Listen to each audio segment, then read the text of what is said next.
புக்கா போட்டுருவோம். புக்கு போட்டா புக்கு நிறைய பேர் படிக்கிறாங்கன்னு ஒன்று. அப்போ தானாவே அவங்க வந்து அதை கன்சிடர் பண்ணுவாங்க. டைம் என்ன? 1:30. 1:30 மணி. இன்னும் கதை பேசிட்டு இருக்காங்க.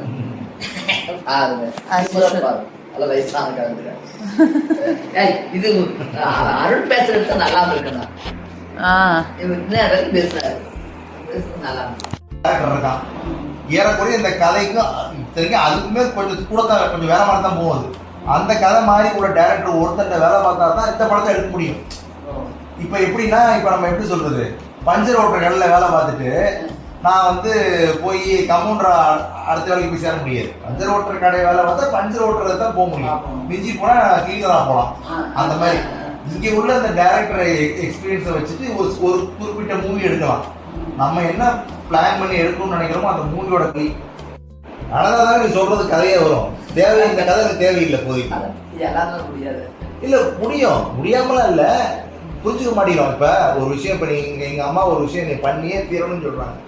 ஒரு உதாரணமாக சொல்கிறேன், நிறைய அந்த மாதிரி சொல்லியிருக்காங்க. அந்த மாதிரி எங்கள் அப்பா எல்லாருமே சொல்லுவாங்க வச்சுங்க.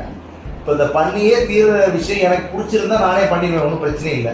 ஏதோ ஒரு காரணத்துலாம் எனக்கு அதை பண்ண விருப்பம் இல்லை அப்படிங்கிற பட்சத்தில் நம்ம பண்ண மாட்டேன்னு சொன்னால் அவங்க என்னெல்லாம் நம்மளை கேள்வி கேட்பாங்க, எப்படிலாம் நம்மளை பண்ண வைப்பாங்க, அதை நம்ம எல்லாத்துக்குமே ஆல்ரெடி யோசிச்சு நம்ம போய் பேசுன்னு வச்சுங்க, நம்மளை ஒன்றுமே பண்ண முடியாது. ஆனால் அது என்ன பிரச்சனைனா, அந்த விஷயத்த வந்து நீங்கள் முழுசாக தெரிஞ்சுக்கணும்.